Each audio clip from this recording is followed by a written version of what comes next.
These women process 50 tons of Afghan raisins every day. They're sold in the domestic market and for export. But last year, profits at the Tabazam raisin factory took a dive.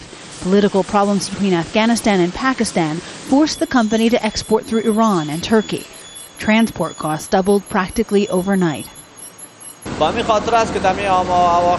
Businessmen in Afghanistan take risks here. The political and military situation has its own problems. That's why investors are not willing to invest in large amounts here. There is a lot of risk. Aziz says he doesn't mind the risk, but wants more government support. He's only doing business here, he says, because he wants to support his country. The company employs 180 workers and buys raisins from 5,000 farmers.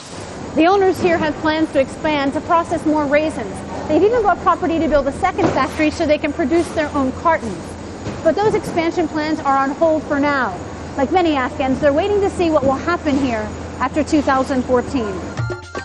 The government is trying to reassure Afghans there won't be any big changes in 2014 when the NATO mission ends. It's launched an ad campaign encouraging people to buy Afghan products. President Karzai did the same at a recent trade conference. A lot of incentives will be provided for promoting of local companies. Tax reduction, income tax reduction, access to land. But Mustafa Sadiq is not convinced. The Omaid Bahar juice factory was doing well until December, when a truck bomb exploded next door. The target was a company that supplies NATO, but the explosion destroyed millions of dollars worth of juice pulp. Sadiq does not know if he will rebuild. And while the government is raising the tax on imported juices to encourage people to buy locally, Sadiq says it's not enough. I'm shocked to see that the government doesn't care about their people, doesn't care about the farmers.